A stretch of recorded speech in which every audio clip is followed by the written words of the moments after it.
You're listening to the Call Kent podcast, where Kent C. Dodds answers questions and gives insights to software engineers like you.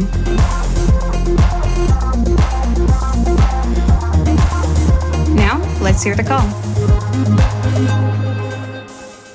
Hi Kent, this is Zahin.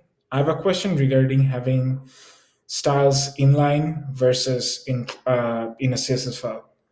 So personally, inline styles seems much more useful to me because that way my CSS file is not super bloated. Previously, working on a project made me realize that when I have a CSS file and I have all the styles in one file, it suddenly becomes much more like bloated. So problem with currently that I'm facing with having inline styles is with inline styles, your component code becomes much more bloated. So there is the pro is you don't have to have a CSS file anymore, but then again you have to manage the component code. So what's your take on CSS in JS, styles, inline styles, and class-based styles? And also one other thing, if you had to use Tailwind versus a like design system, which one would you choose? I mean, for me, it feels like it depends mostly on the project that you are working on. If you are offering a component library for other developers to use, having Tailwind makes sense. But why would I use Tailwind when I have to learn completely something new from scratch? I mean, yeah, there's a good part of learning completely from scratch, but overall opinions on design systems versus Tailwind. Thank you. And that was the call. Here's what Kent had to say.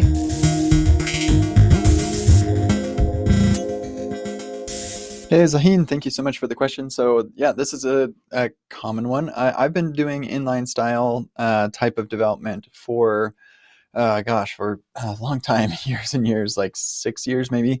And I love it for all the reasons that you mentioned. I like the level of what's the opposite of indirection? I guess it's direction. I like how when I make changes to my component that, or there's like a change in the product requirements that no longer necessitate some CSS styling, that I can just delete that in the component, and it happens naturally, and I don't have to worry about deleting something from a CSS style sheet that maybe I'm going to break something else. And that is probably like the biggest reason that I prefer having that type of inline styles. And to be clear, by inline styles, I'm not talking about the style attribute and passing an object to that in React or anything like that. I'm talking about either CSS and JS, or Tailwind is actually very much like this as well. Or something like vanilla extracts, which I have not tried personally. CSS modules comes close to this, but still not quite the same. So anyway, I also really like not having to give names to things that really don't need to have names. Using things like container and wrapper and whatever are just a thing of the past for me, and I really appreciate that. So as far as it cluttering up your code base and things, I kind of look past that, and it doesn't really bother me. But if it does, one thing that you should do after a while is make abstractions for common use things. And so by the time you're done with the things that are used most frequently in your code base, you shouldn't really, you should just have a bunch of Lego blocks that you're putting together of these different components. And those components are the ones that encapsulate the styles. And so then your regular product work doesn't have the inline, like really long class name or those inline styles or anything. And so that's never really been a big problem for me.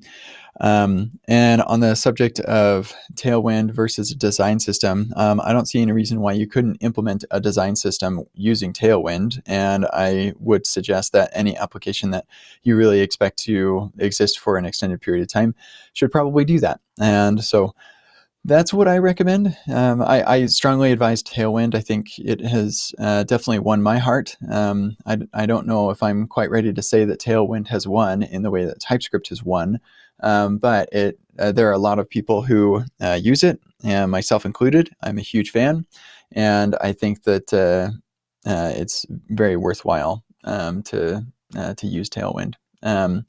And yeah, like I said, you could use Tailwind to implement a design system, no problem. Now, like if you're talking about something off the shelf or whatever, like Material UI or something like that, then yeah, I do believe there are design systems or component libraries that use Tailwind. I don't know what they are. I haven't used any of them, but I feel like I saw one that uses radix under the hood and just provides styled radix components, which sounds very interesting to me.